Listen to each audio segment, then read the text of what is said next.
ലൈംഗികതയിൽ സമയത്തിനുള്ള പ്രാധാന്യം. ദാമ്പത്യത്തിൽ ലൈംഗികതയ്ക്കുള്ള പ്രാധാന്യം വളരെ വലുതാണ്. അശാസ്ത്രീയമായ ലൈംഗിക അറിവുകളും തെറ്റിദ്ധാരണയും പലപ്പോഴും ദാമ്പത്യത്തിൻ്റെ താളം തെറ്റിക്കാനിടയുണ്ട്. ആഗ്രഹിക്കുന്ന പോലൊരു ലൈംഗിക ജീവിതം ലഭിക്കുന്നില്ലെന്ന് പലരുടെയും പൊതുവായുള്ള പരാതി. ലൈംഗിക ജീവിതത്തിലെ പിഴകളുടെ യഥാർത്ഥ കാരണം കണ്ടെത്താൻ ശ്രമിക്കാതെ പങ്കാളികൾ തമ്മിൽ പരസ്പരം കുറ്റപ്പെടുത്തുന്നത് ദാമ്പത്യ ജീവിതത്തിൻ്റെ ഊഷ്മളത കെടുത്തും. സംതൃപ്തിയില്ലാത്ത ലൈംഗിക ജീവിതത്തിന് കുറ്റം പറയേണ്ടത് നിങ്ങളുടെ പങ്കാളിയെയല്ല, മറിച്ചു സമയത്തെയാണ്. ചില സൈക്കോളജിക്കൽ പഠനങ്ങൾ നടത്തിയ പഠനം പറയുന്നത് സ്ത്രീയുടെയും പുരുഷൻ്റെയും സെക്സ് ഡ്രൈവ് അല്ലെങ്കിൽ ലൈംഗിക താല്പര്യങ്ങൾ ഉണരുന്ന സമയത്തിൻ്റെ വ്യത്യാസം തന്നെയാണ് മിക്കപ്പോഴും പലരുടെയും ലൈംഗിക ജീവിതത്തിൻ്റെ രസം കെടുത്തുന്നതെന്നാണ് ചില ഗവേഷകർ പഠനം നടത്തി അഭിപ്രായപ്പെടുന്നത്. സ്ത്രീകൾക്ക് ലൈംഗിക താല്പര്യം ഉണരുന്ന സമയം മിക്കപ്പോഴും വൈകുന്നേരങ്ങളിലാണ്.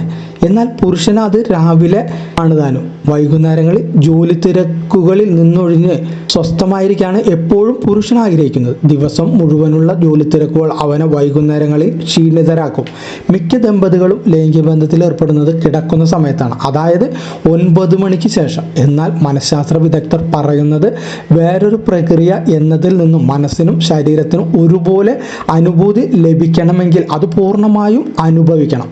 എന്നാൽ ഉറങ്ങും മുമ്പ് സെക്സ് നല്ല ഉറക്കം നൽകുമെന്ന കാര്യത്തിൽ യാതൊരു അഭിപ്രായ വ്യത്യാസവും ആർക്കും ഉണ്ടാവില്ല. എന്നാൽ രാവിലെയുള്ള സെക്സ് നല്ല ഉന്മേഷം നൽകുമെന്ന് തന്നെയാണ് ഗവേഷകർ ഉറപ്പിച്ചു പറയുന്നത്. നല്ല ഉറക്കത്തിന് ശേഷമുള്ള സെക്സ് ദമ്പതികൾക്ക് നല്ലൊരു അനുഭൂതിയാകും. എന്നാൽ എല്ലാവർക്കും ഇത് വർക്കൗട്ട് ആകണമെന്നില്ല. സമയം അറിഞ്ഞു ചെയ്താൽ സെക്സ് മികച്ച അനുഭൂതി നൽകുകയും ചെയ്തു.